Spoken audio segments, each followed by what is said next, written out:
乡亲继续要来看是这个立法院的新会期才开始，民进党的立委范云甲曾瑞雄就来提案，讲要修改《中华民国国徽国旗法》，要甲挂伫政府、挂伫学校的国父的威相甲摕掉，同时嘛要修改宣誓条例，未来宣誓会当唔免来面对着国父的威相。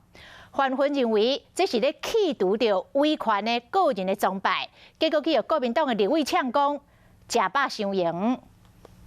立委宣誓就职，下咧上头前的，就是国父的威相。像安尼场面，伫咧总统府宣誓就职的时阵嘛看会到。不过对着国父的威相宣誓，民进党的委员有意见。 拍算要来修法，未来宣誓简单就好。那我们的宣誓仪式哦，那其实不需要对已故的特定的政治领袖宣誓，那这其实是一个告别威权，让国家走向一个民主化的一个重要的过程。 像安尼修法，国民党的委员是看袂落，直接就咧面册压了。因讲除了宣誓条例第5条要删除国父的意向以外，也有中华民国国旗国徽法第6条。 即摆现行的条文是政府机关、学校团体还是军队，拢也伫咧礼堂还是集会场所正中，将国旗挂伫国父的遗像顶头。但是修改条文了后，国父的遗像就要摕落来。这个时候提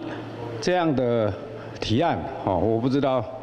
这个对现在台湾有没有什么帮助，还是说，